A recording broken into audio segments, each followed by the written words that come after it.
Hello viewers, and here we are looking at a video that just got missed out a couple of weeks ago.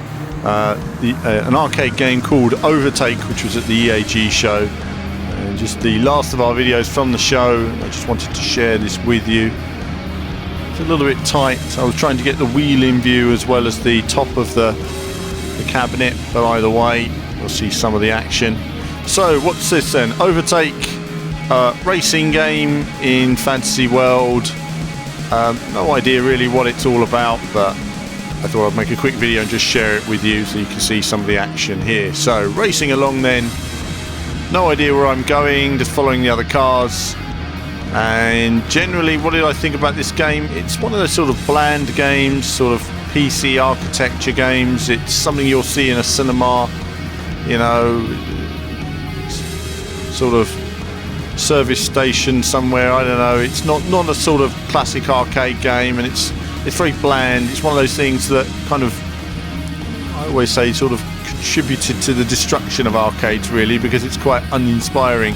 They've tried to do more with it. As you can see, there's jumps, there's buildings collapsing, there's explosions, but there's no real feeling of intensity to it.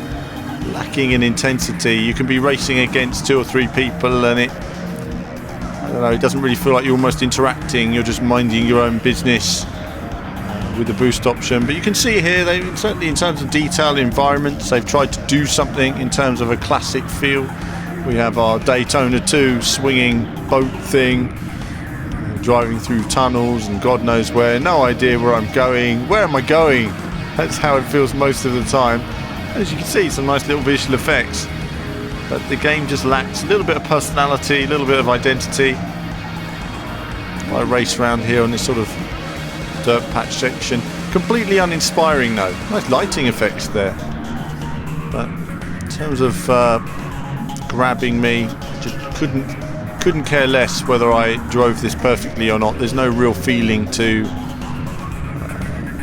it in terms of, I don't know, it's not like Daytona, you know. When you race Daytona on an 8-player link-up in front of the 50 people, 100 people watching, it was great. You know, it was serious racing.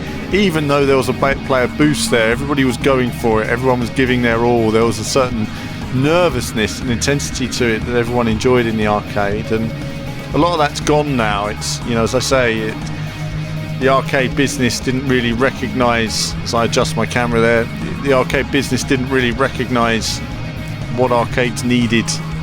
What they needed was the right technology.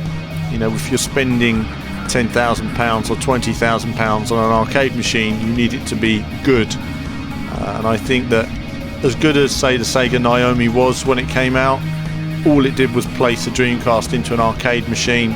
They still charged the same amount for the arcade machine. They got away with it, and ultimately that really contributed to the end of arcade cabs. You know, now we have, you know, a £20,000 cabinet with perhaps a £1,500 PC inside. Now, if you had, you know, 4 Titan Zs inside it, then you would see different performance. But obviously, it doesn't work like that. So, graphically, then it's okay. It's running nice and smoothly, but the environments are quite sterile in their own way. Yes, there's stuff falling about, but it just all feels a bit lifeless and put together. We go around this city circuit,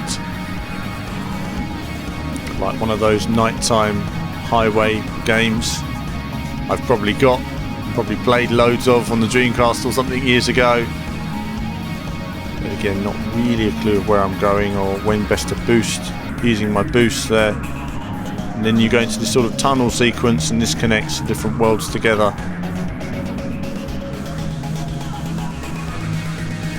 Go through here to the next section. The train, obviously missed a gap in the train, don't really see how you're supposed to make it, so it's a bit of an odd one. But the environment here is quite nice, lots of detail, but because you've not got any real feel from the car itself, you don't really feel like you have much input into the environment. I didn't have a clue where I was supposed to be going here. I'm just following the guy in front. It is quite off-putting, some of the background disasters that are going on, but wasn't much audio coming out of this particular cabinet, so You're not getting much of the sound either. But this video actually goes on and on and on. It actually went on quite a while, this game, and I just got immensely bored of it, I think, within the first sort of 1 minute of play. And so I haven't even put it up on the channel yet, but I thought that it was worth at least recording it so you guys can see it. And no doubt if you're in the arcade, maybe I'm wrong, maybe it's absolutely brilliant and I've just kind of missed the enthusiasm of it all there. But I'm going to leave you with this last sort of race, and just if you're interested, do check it out. And there'll be more from me and a roundup of the EAG show on the website as well, and just a little bit of my thoughts on the arcade industry at the moment, where it is, where it's going, and what we can expect to see in the future. But I'll leave you with this race now, and there'll be more from me very soon.